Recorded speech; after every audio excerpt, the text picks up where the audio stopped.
Le carême commence le 5 mars, je crois, mais pour nous, ça a déjà un peu commencé et je trouvais ça intéressant de comparer l'ancien rite, catholique, tridentin avec, le rite oriental. Parce que c'est vraiment similaire et je trouve qu'on perd beaucoup avec la version moderne, qui commence au mercredi des Cendres, parce qu'on perd toute la saison avant le carême qui nous y prépare, ce qui s'appelait la Septuagésime. Donc il y avait 3 dimanches avant le début du carême. On commençait par un appel au repentir, un appel à la conversion, qui nous explique un peu le sens du carême, en fait et bon, on peut toujours le retrouver, hein, bien sûr, surtout le mercredi des Cendres, mais le mercredi des Cendres n'existe pas dans le rite byzantin. Ça commence le dimanche de Zachée, qui est en fait encore 2 dimanches avant la Septuagésime. Il y a en fait 5 dimanches de préparation parce qu'on sait qu'on est un peu, lent à la détente, on va dire. Donc on commence par le dimanche de Zachée, où on a l'évangile de Zachée et c'est notre exemple de conversion, où on essaie de voir Jésus, mais on est trop petit, donc il faut grimper dans l'arbre, il faut lui demander de venir chez nous et se rendre compte que nous sommes pécheurs et ne pas juste dire: «Ah oui, on est tous déjà très bien, mais on va faire un effort». Non, c'est vraiment l'idée qu'on a besoin de se convertir, on a besoin du pardon de Dieu pour pouvoir le retrouver. Le dimanche suivant, c'est le dimanche du publicain et du pharisien. Donc on a l'évangile du pharisien et du publicain.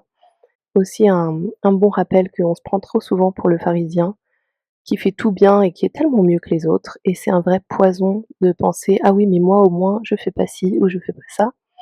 Parce que, certes on n'est pas pire que les autres, mais en fait on est le plus grand pécheur. C'est ce qu'on dit juste avant de recevoir la communion. On dit: «Je suis le 1er de tous les pécheurs» parce que moi, en plus, j'ai la grâce, je sais ce qu'est le péché et je le fais quand même.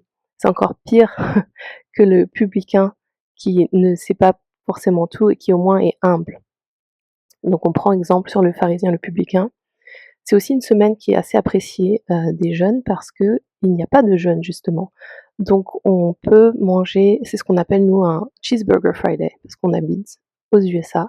Donc on peut manger de la viande toute la semaine, il n'y a pas du tout de jeûne pour justement ne pas trop se prendre au sérieux et hem et se souvenir que, il faut être plus humble. Ensuite, on a le dimanche du fils prodigue, qui est un magnifique évangile. C'est celui qu'on entend souvent comme modèle pour, se préparer à la confession. Hem, il y a tellement à dire, mais, je pense qu'il existe déjà des vidéos qui en parlent. Mais le père sort de sa maison, ce qui était considéré comme, un abaissement presque. Normalement, les invités viennent à lui et pas l'inverse et là, c'est même pas son invité, c'est son fils qui l'a trahi et c'est lui qui se, précipite à sa rencontre. Donc notre, repentir est accueilli à bras ouverts. Il faut juste faire le premier pas. Ensuite, on a le dimanche du jugement dernier, qui est donc l'évangile de Matthieu, chapitre 25 sur le jugement dernier et c'est, le dimanche où on dit adieu à la viande, meat fair. C'est-à-dire qu'à partir de ce dimanche-là, on mangera plus de viande jusqu'à Pâques. La semaine d'après, c'est le dimanche du grand pardon. Là aussi, c'est une magnifique entrée dans le carême. C'est vraiment le jour où le carême commence pour nous parce que, donc c'est l'adieu au lait et aux produits laitiers, aux œufs et tout ça.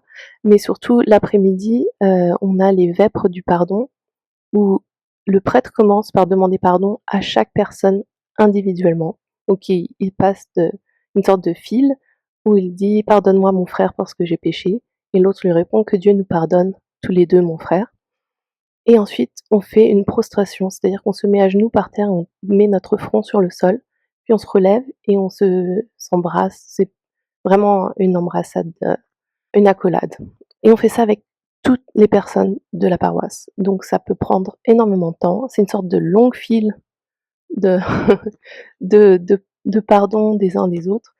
Même si on n'a rien fait personnellement à cette personne, tous les péchés que l'on commet ont une incidence dans le monde et ça a forcément une répercussion les uns sur les autres. Donc on se demande pardon mutuellement, se rappelant que nous sommes tous des pécheurs et qu'on est tous là pour s'entraider. Donc on ne jeûne pas que pour soi, mais aussi pour les autres et en particulier pour les catéchumènes qui vont, entrer dans l'église à Pâques. et ensuite c'est le grand carême, donc qui commence par le dimanche de l'orthodoxie, où on fait, mémoire de la controverse iconoclaste et le retour, des icônes. Hem, C'était l'impératrice Théodora. J'avoue que je me rappelle plus le nom de l'empereur qui, a rétabli, l'usage des icônes. Je me rappelle que Théodora parce que mes filles ont une histoire à propos d'elle et c'est très bien fait. Ils racontent comment l'impératrice avait des icônes et ses filles appelaient ça ses poupées parce qu'elle les cachait, parce que c'était interdit à l'époque. Et enfin, ça a été restauré et donc on célèbre le fait d'avoir le droit de représenter Dieu et les saints pour leur vénération, c'est-à-dire pour les utiliser comme modèle. On ne prie pas directement les saints, on demande aux saints de prier avec nous.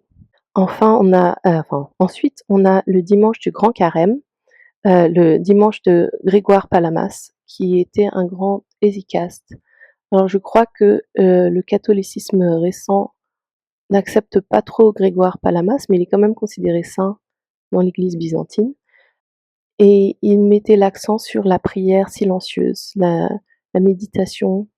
Et on a cette semaine-là la guérison du paralytique. C'est une de mes évangiles préférés où les amis du paralysé font un trou dans le toit pour le descendre avec des cordes, pour le mettre devant Jésus, tellement il y avait de monde.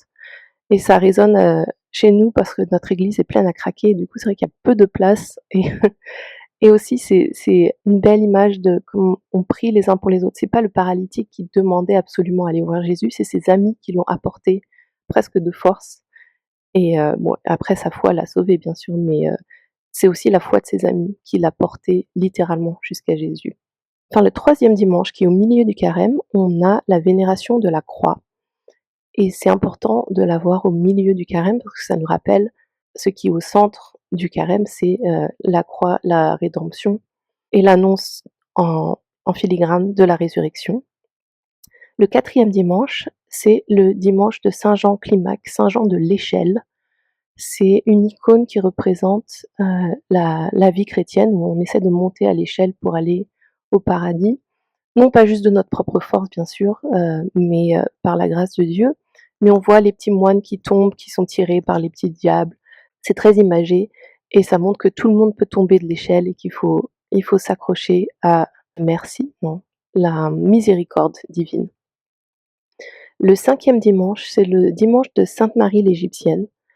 Alors je ne sais pas pourquoi je n'avais jamais entendu parler de cette sainte avant d'être dans la tradition byzantine. C'est une histoire assez impressionnante d'une égyptienne qui se convertit en voyant une église. Elle se sent indigne d'y entrer et elle se convertit à l'instant.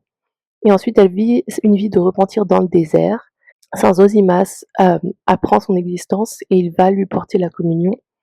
Bon, ensuite, elle meurt en recevant la communion. C'est un peu comme Sainte Imelda.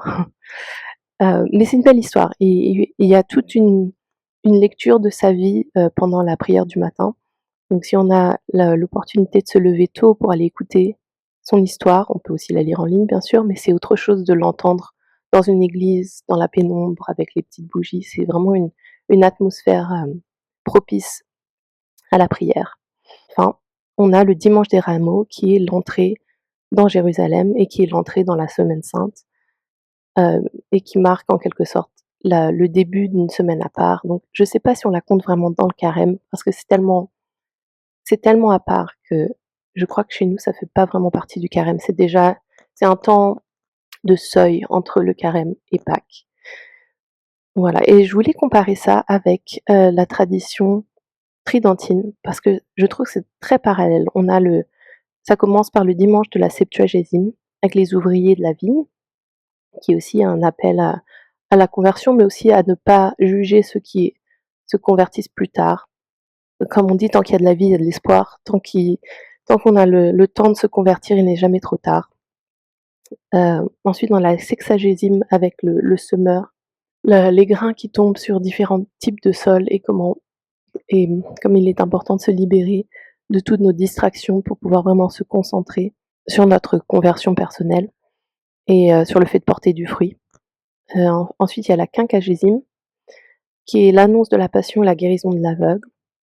Et ensuite le carême continue avec, le 1er dimanche, c'est les tentations du Christ au désert qui donne, roadmap, qui donne une sorte de guide, des indications claires sur comment se préparer par le jeûne, la prière et la charité. Et on voit les différentes tentations de Jésus qui font écho à celles de Adam dans le jardin, mais Jésus nous montre comment y résister.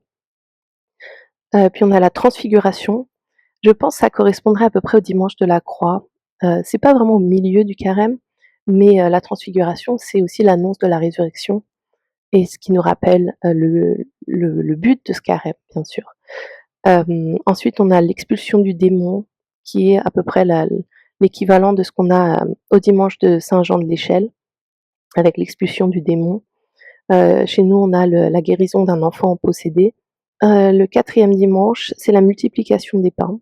Là, on n'a pas trop d'équivalent. Je trouve que c'est vraiment beau, qu'on mette l'Eucharistie au milieu du carême parce que c'est notre pain quotidien, un peu comme le pain des elfes dans Le Seigneur des Anneaux, celui qui nous permet de continuer la route et de subvenir à nos besoins spirituels.